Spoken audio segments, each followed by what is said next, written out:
Buenas noches, queridos amigos. Bienvenidos nuevamente a su programa Entre Paréntesis por Washington TV. Hoy tenemos como invitado a Justo Mendoza, quien es un dirigente de larga data, dirigente político de larga data en el estado Lara, en Barquisimeto, y también es abogado, si no me equivoco, y una persona muy querida en esa ciudad que todo el mundo, donde tenemos muchos amigos.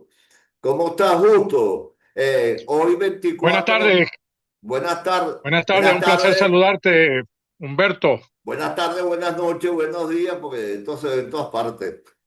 Bueno, depende como usted lo ponga ya, Claro, o sea, en Norteamérica, en depende Sudamérica. de la hora que lo publique. Estoy a su orden, en sus manos. Mira, bueno, hace media hora o un poquito más se celebró en todo el país un minuto de silencio por la tragedia de Vargas, un minuto de silencio. Y hoy también coincide que es la fecha natalicia del padre de la patria, de Simón Bolívar. Vamos a hablar de tanto el de ayer como el hoy.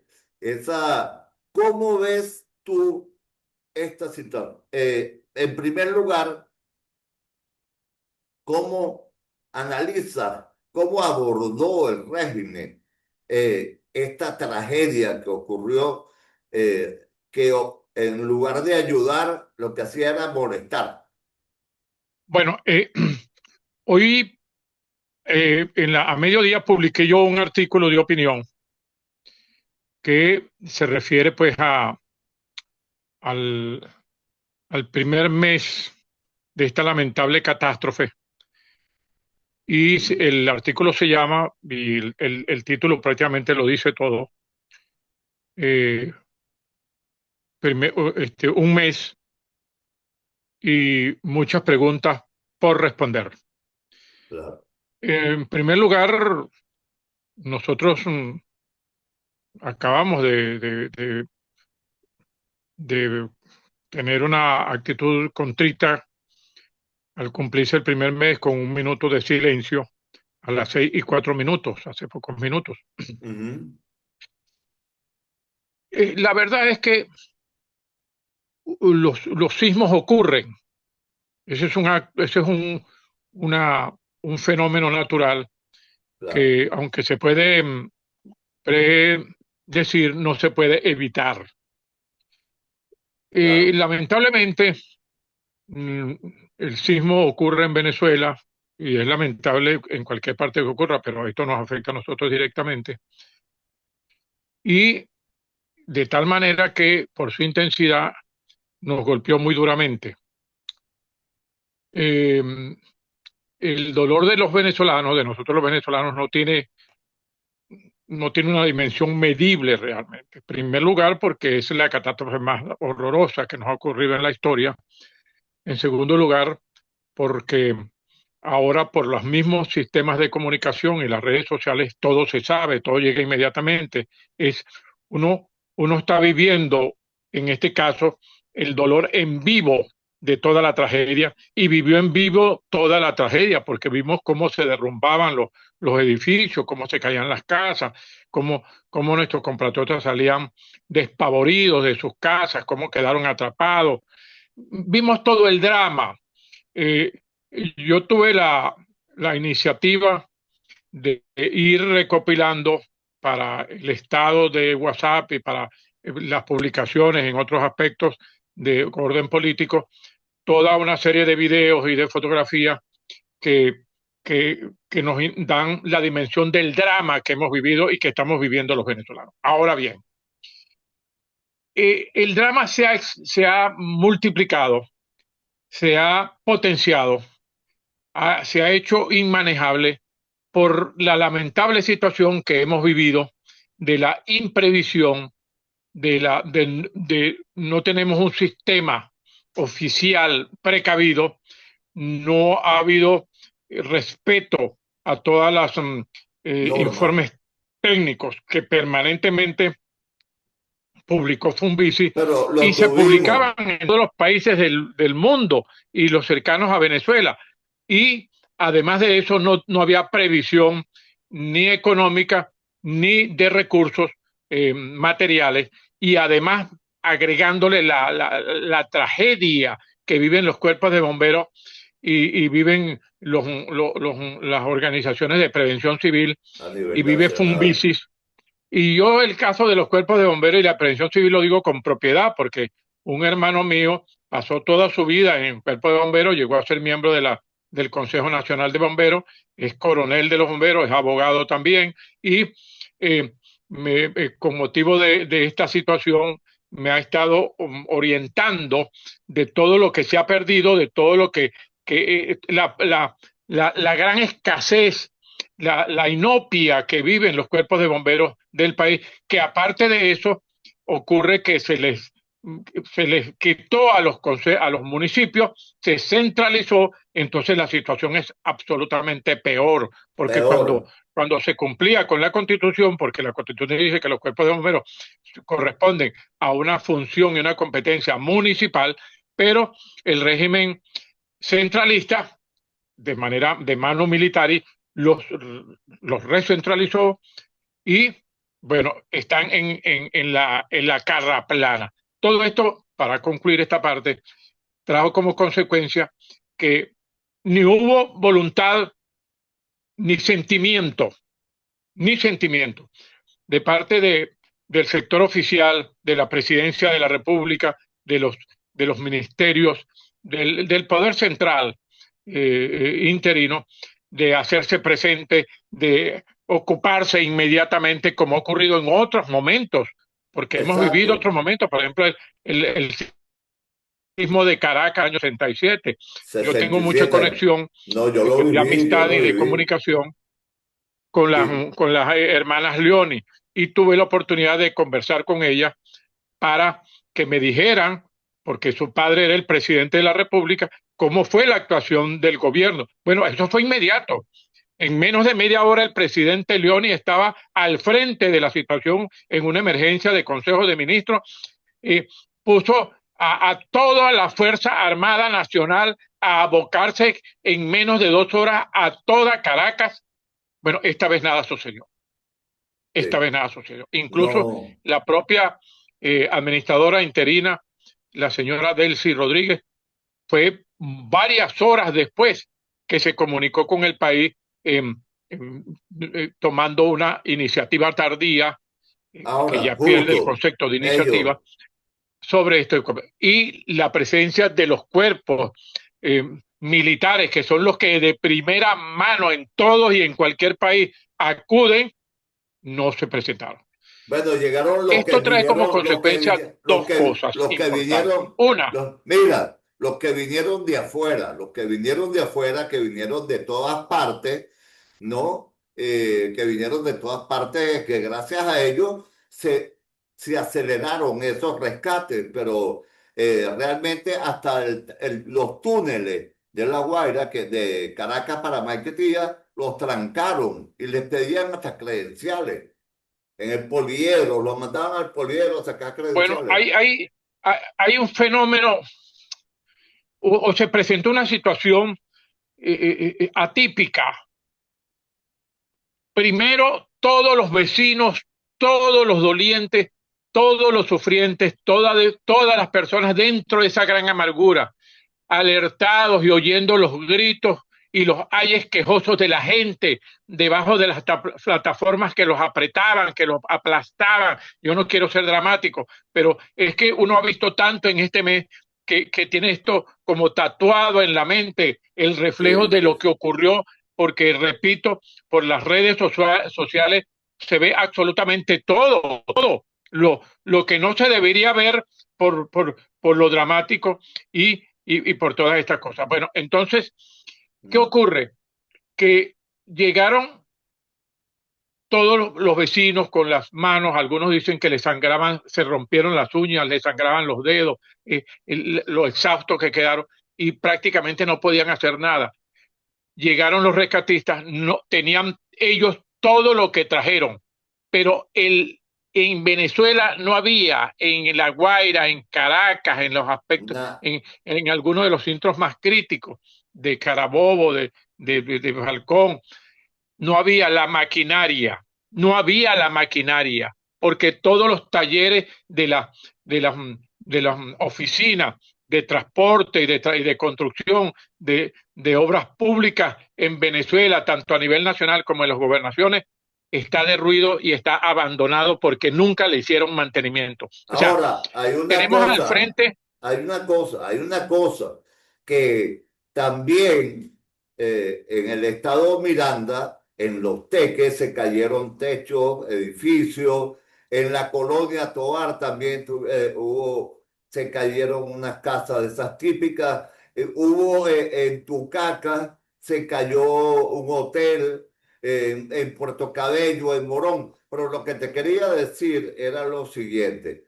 Vamos, quería pasar un poquito esta parte, ¿verdad? Porque es bueno, lamentable. pero para redondear, mi querido periodista, Ajá. estamos frente a un dilema que lo tenemos que resolver, que es que la amargura y el dolor de lo que ocurrió y la contradicción por la interpelación colectiva casi general a la administración interina, interpelándola, emplazándola, pidiéndole contestación sobre eh, todo lo que podría calificarse como negligencia, como abandono, como imprevisión, como falta de precaución y precaver todas estas cosas. Bueno, y nadie da respuesta, nadie da No, respuesta. Esa es la tragedia. Ahora, lo otro es que pareciera que hay, con esto concluyo, hay una especie de falta de humanidad, de compasión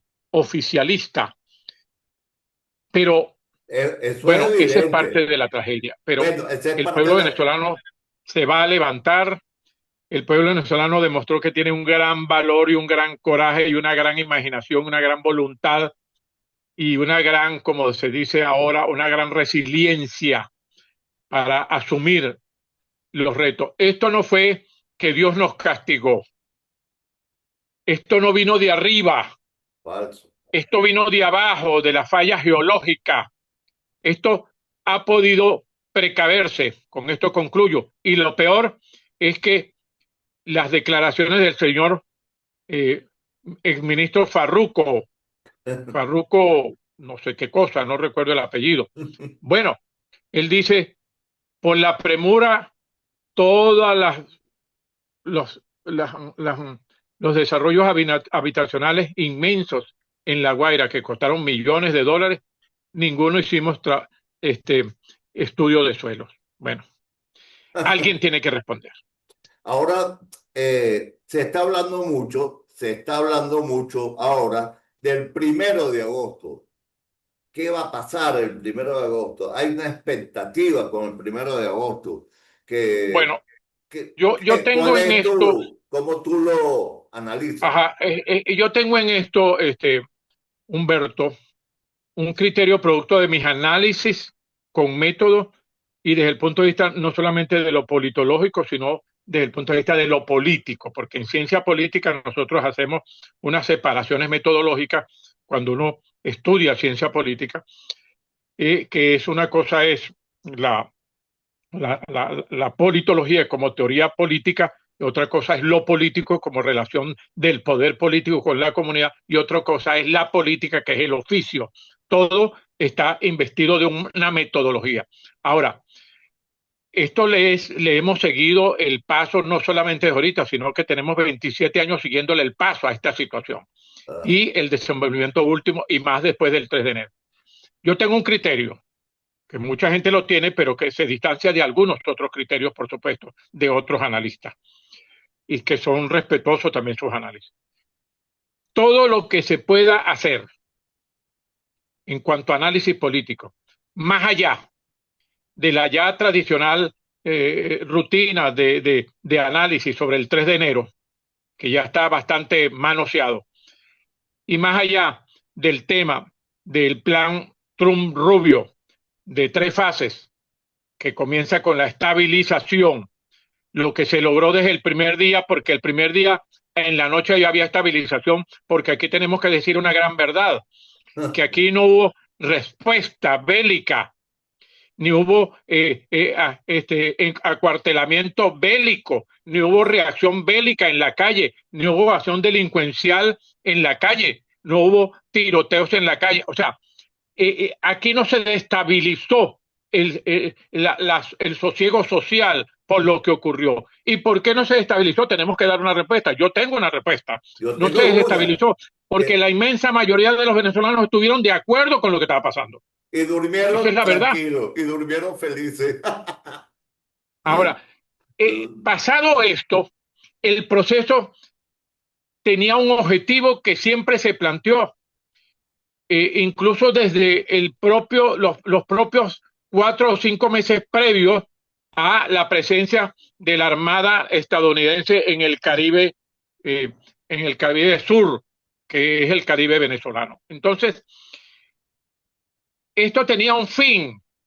Ese fin se cumplió, pero se cumplió a medias, porque el fin fundamental se bifurcaba en dos cosas. En primer lugar, el levantar la gran empresa petrolera venezolana para que con ese dinero no solamente pudiéramos tener recursos para frenar el empobrecimiento, para reinstitucionalizar, para elevar un poquito los salarios y los sueldos de los empleados públicos y las pensiones de los pensionados y mover la economía venezolana para comenzar efectivamente lo que se podría llamar la recuperación de Venezuela en su conjunto social, político y económico. Correcto. Se Eso es lo quedó que. el proceso en la estabilización que se logró, digo, yo diría que desde la misma tarde del 3 de enero, y se quedó en el desarrollo de las autorizaciones para la explotación petrolera, se aumentó la producción petrolera, se produjeron millones de dólares con la venta petrolera bien pagada, porque nos lo estaban pagando al brinco de perro rabioso, para decirlo de una manera criolla, ajá. Pero hasta allí llegó. Sí, Y señor. entonces los venezolanos nos preguntamos, y es que los venezolanos vivimos nada más de algo que todavía no hemos visto, que es la prosperidad que llega con el petróleo. Por cierto, que habrá llegado a otras partes, pero los 4.000 millones de dólares que han ingresado no se ha visto ni siquiera los 300 millones de dólares. O sea, no hay información. Y los órganos encargados de informar, que es el Banco Central de Venezuela, el Ministerio de Finanzas y la propia administradora del Estado, que es la señora interina Delcy Rodríguez, no informa. Aquí hay una absoluta opacidad. Pero sí Eh, sabemos, porque todo se sabe, y además los investigadores financieros, los investigadores de todo el proceso que se está desarrollando, y además la información que viene de los Estados Unidos, porque en Estados Unidos es un país donde la prensa funciona, donde la justicia funciona, donde el derecho funciona, donde los jueces están alerta y donde el gobierno tiene que rendir cuentas. El gobierno tiene que rendir cuentas y está rindiendo cuentas. correcto. Y el señor Rubio, que es un, un firme, eh, un firme, digamos, Defensor y de. hombre ganado para que haya democracia en Venezuela, ha dicho lo que ha dicho, pero no se ha dicho lo que queremos oír, porque está como paralizado. Está en un ambiente como si no se estuviera haciendo nada. Ahora, dentro de ese ambiente aparece sorpresivamente una situación de que la señora Dinora Figuera Figuera. es Figuera. seleccionada por el Departamento de Estado para que inicie una gestión de encuentro y de conversación con el representante del gobierno venezolano, porque el señor Jorge Rodríguez no actúa como presidente de la Asamblea Nacional, sino como representante del gobierno venezolano, y eso no lo estoy inventando yo, eso lo dicen las comunicaciones que él hace a los efectos del intercambio, representante del gobierno interino de Venezuela, así lo dice. Entonces, una relación que se está estableciendo y que por los dichos que se han publicado en boca de la propia señora Dinora Figuera y lo Figuera. poco que ha dicho casi mascullado el señor Jorge Rodríguez, va a comenzarse una reunión de intercambio en 1 de agosto. Yo quiero hacerme una pregunta. ¿De intercambio de qué? Porque toda la información la tenemos. Yo Exacto. tengo, dentro de mi preocupación, mi investigación y el ejercicio de mi profesión, que es el análisis político, tengo caudales de información. Entonces yo creo que la señora eh, eh, em, nombrada por el Departamento de Estado debe tener mucho más información que yo, por supuesto. ¿Y por qué no dicen nada sino, bueno, vamos a ver una reunión para explorar, vamos a ver una reunión para ver la real situación, vamos a ver una reunión, vamos a hacer una reunión para ir dando prioridades al proceso? No, Señor, aquí pero todo el la mundo, tienen ahí como yo me guardada. voy aquí a la esquina de la 25 de Barquisimeto, donde dicen que se reúne la gente a hacer los comentarios de todo lo que ocurre en esta gran ciudad. Y les pregunto qué es lo que está pasando. Y me dicen todo. Y les pregunto qué creen ellos sobre la mesa de encuentro entre la señora Dinora y el señor Jorge Rodríguez. Dirán, bueno, yo no sé para qué se van a reunir, lo que tienen es que actuar. Más Ahora, nada. vamos a un punto crítico. ¿Qué representa la señora Figuera? Figuera. Representa, ella es presidente de la Asamblea Nacional 2015. Eso es una ficción. Exacto. Esa es una ficción que tiene el reconocimiento de el señor Trump, que es el gobierno de los Estados Unidos. Pero quiero decir una cosa con absoluta seriedad y por respeto a mi propia profesión y respeto al análisis político de todos los analistas que nos consultamos. Y es que el señor Trump da reconocimiento, pero no da legitimidad, porque la legitimidad de la señora Figuera no existe, porque ella no tiene legitimidad para representar el pueblo venezolano, porque la legitimidad en este país lo tiene Edmundo González Urrutia y Electo. María Corina Machado por una razón elemental, no es un invento sectario ni partidista, porque quien da legitimidad en caso del poder político y de la política es el pueblo que vota. Y a la señora Figuera la votaron en algún momento para que fuera diputada. Y eso feneció hace por lo menos, esa asamblea feneció eh, hace por lo menos 4 años. 4 años. Por lo 4 años tanto, no de tiene fallo. ninguna vigencia. Y lo otro es, la Asamblea Nacional que encabeza Jorge Rodríguez es espuria, porque es producto de unas elecciones trucadas que fueron confiscadas de manera delincuencial por el 28 de julio y por lo tanto no son reconocidas en ninguna parte del mundo. Entonces, ¿de qué estamos hablando? ¿De qué estamos hablando? Aquí lo que está planteado es eh, crear una provisionalidad que efectivamente marque el comienzo de la transición y esa provisionalidad se encargue de, que también hay que aclararlo, primero, de montar las elecciones. Aquí la gente dice, no, hay que montar las elecciones, entonces hay que hacer el registro, hay que actualizar, hay que hacer una nueva ley, hay que ver en dónde No, están los circuitos. Eso está hecho. Lo que hay es que agarrarlo y reconvertir toda esa información, y cuando digo reconvertir, es agarrar la información que se tiene, analizarla, perdón, y agregarle todo lo que tenemos, y todo lo que tenemos, todo el mundo sabe en dónde está. Lo otro es lo siguiente, la actualización del registro.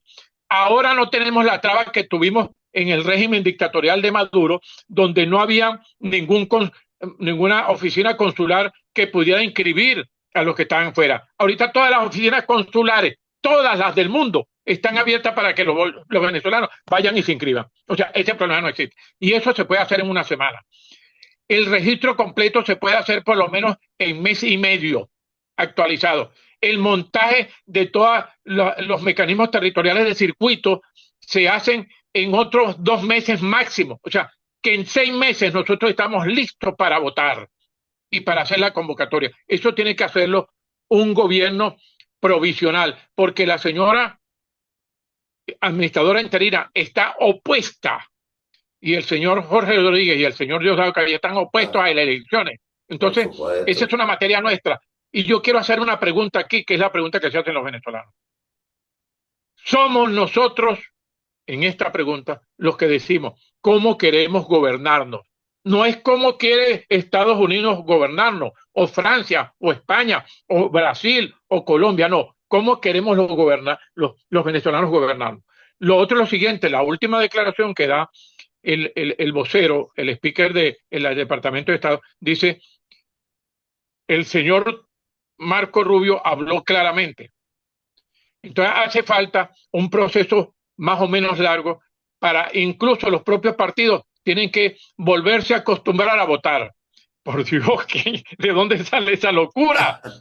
Si algo Acostumbra. dijo Fidel cuando no pudo invadir a Venezuela, dijo, a los venezolanos hay que buscarle las fórmulas para que voten, porque al venezolano le gusta votar. Nosotros no necesitamos ningún entrenamiento. Nosotros votamos hasta para saber en dónde vamos a almorzar un grupo de amigos. Vamos a votar aquí. ¿Tú quieres ir al portal del Chivo? ¿O quieres ir al Tiuna? ¿O quieres ir al Río? ¿O quieres ir a dónde? Al restaurante tal, al restaurante Vaca, al restaurante Chiquichica, al restaurante Morán, al restaurante Tocuyo. Ah, bueno, vamos a votar los que estén de acuerdo. Al venezolano le Valga gusta la votar. cuña, valga la cuña. Claro, entonces no necesitamos ningún entrenamiento. Estas son tonterías. Y lo que nosotros estamos exigiendo con, con elementos en la mano. Yo he estado participando en elecciones desde que tenía 18 años Igual, igual. y he participado en directivas eleccionarias y en centros electorales desde que tenía por lo menos 22 o 23 años recién graduado. Ajá. Y tengo 77 años, los acabo de cumplir ahorita el 17 de julio. Tengo Bueno, una experiencia, así como yo, felicitaciones. hay una inmensa cantidad de venezolanos que tienen experiencia. Esos venezolanos fuimos los que hicimos, los que montamos unas primarias en el CNE, Ujú. mejor que el CNE. Esos venezolanos fueron los que dirigimos una votación el 23 de octubre el 22 de octubre del año 23, en las cuales arrasó María Corina Machado. Esos venezolanos fuimos los que armamos todo el proceso para la escogencia, a pesar de todos los tropiezos que hubo del candidato presidencial, que era María Corina, y después Corina Llori, y después finalmente Edmundo González El mundo Urrutia. Esos González. venezolanos fuimos los que estuvimos atentos en la logística, el transporte, la selección del personal, el entrenamiento del personal, la madrugada y todo el trabajo en las filas de votación, la, los, las, los, la logística de alimentos, la seguridad, que el 28 de julio ganamos las elecciones. Entonces, ¿qué entrenamiento vamos a necesitar? Esto es No, una tontería. ningún. Claro, La eso señora, es, si la pero señora, había algo que te quería decir, que todo eso estaba listo, pero yo quería que terminara en este punto y también para ya cerrar el programa, porque nos quedan poquito tiempo, para que des un mensaje y cuál es tu conclusión de la situación actual. bueno, mi Ah, conclusión de ambas cosas. Uno, sobre el primero de los temas. ajá, Nosotros los venezolanos hemos demostrado que tenemos suficiente vocación y amor por nuestro país y tenemos suficiente racionalidad para entender quiénes son nuestros aliados. Nuestros aliados en este momento son los Estados Unidos de América, el grupo europeo y los países de América Latina que han sido solidarios con nosotros sin ningún pestañeo. Con esas alianzas nos vamos a recuperar porque hay voluntad para trabajar, para hacer el esfuerzo y todo.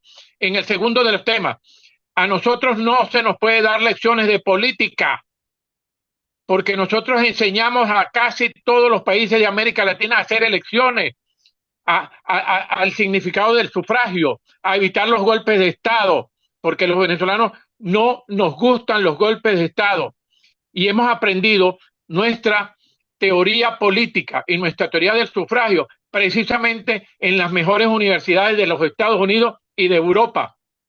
Entonces estamos donde tenemos que estar con un aliado, con unos aliados que nos van a llevar no de la mano, sino que nos van a llevar en conjunto todos por esta serie de escollos y de situaciones que se nos ha presentado y se formaron para eliminar la democracia durante 27 años, para que bien pronto la tengamos. O sea, que estamos preparados para eso, perfectamente preparados. Y esto lo debe saber el señor presidente Trump, esto lo sabe Marco Rubio, esto lo saben esas maravillosas y maravillosos diputados republicanos y también los diputados demócratas, pero me refiero a los maravillosos diputados de la Florida, que son nuestros grandes aliados. Esto lo sabe todas aquellas personas que creen que Venezuela tiene vocación democrática y está preparada para eso. Más que nunca estamos preparados para tener elecciones lo más pronto posible. Bueno, y a propósito del nacimiento del nuevo aniversario del nacimiento del Libertador, ¿qué Ajá. palabra refiriéndote Perdón, a él? es que lo que pasa es que no oigo bien porque No, el sonido no sé qué pasó. en relación al nuevo aniversario del nacimiento de la celebración, el nuevo aniversario del Libertador, de Simón Bolívar, ¿qué palabras puedes sustraer tú de ahí? ¿Qué te Bueno, dice? mira, de nuestro libertador, del cual puedo decir con orgullo, he sido un entusiasta lector de su vida, de su historia, de su estrategia política, de sus características como líder, de su estrategia como gran capitán de las batallas y de la planificación de la guerra de independencia de Media América. Puedo decir que recojo dos cosas importantes que lo dice una frase que él dijo en el Congreso de Angostura en 1800, creo que 19 o 18, no recuerdo. El Congreso de Angostura, que fue el que se sentaron las bases para la formación de la Gran Colombia. Dijo el Libertador: moral y luces son nuestras primeras necesidades. Eso significa que un pueblo tiene que tener educación, cultura, bibliotecas, escuelas, maestros bien pagados, preocupación para la investigación, utilizar la investigación para poner a rendir sus recursos y para transformarlos en riqueza y prosperidad. Esa es la moral, esas son las luces. Y la moral es, tenemos que retomar la educación desde el principio para reparar toda la desgracia que hemos vivido de abandono de la educación en estos 27 años, para, no para formar el hombre nuevo, que ese es un mito marxista que nunca ha existido, para no, formar al venezolano de siempre, honesto, trabajador, solidario, que tiene respeto por la institucionalidad pública y por la Constitución, y que tiene respeto y cariño y reconocimiento por el otro, por la propiedad privada y respeto a la famosa frase del, del gran liberador de México: el respeto al derecho ajeno es la paz. Bueno, muchas gracias, Justo Mendoza, por su Estoy siempre a tu excelente. orden para cualquier comentario posterior. ¿Cómo no? ¿Cómo no? O Siempre sea, estaré a tu orden. Ok. muchas gracias, Gusto. Y muchas gracias a ustedes, señores de Washington TV, que siempre nos acompañan por este espacio de noche en la día, por YouTube, ya saben, Washington TV. No dejen de verlo. Muchas gracias y hasta luego.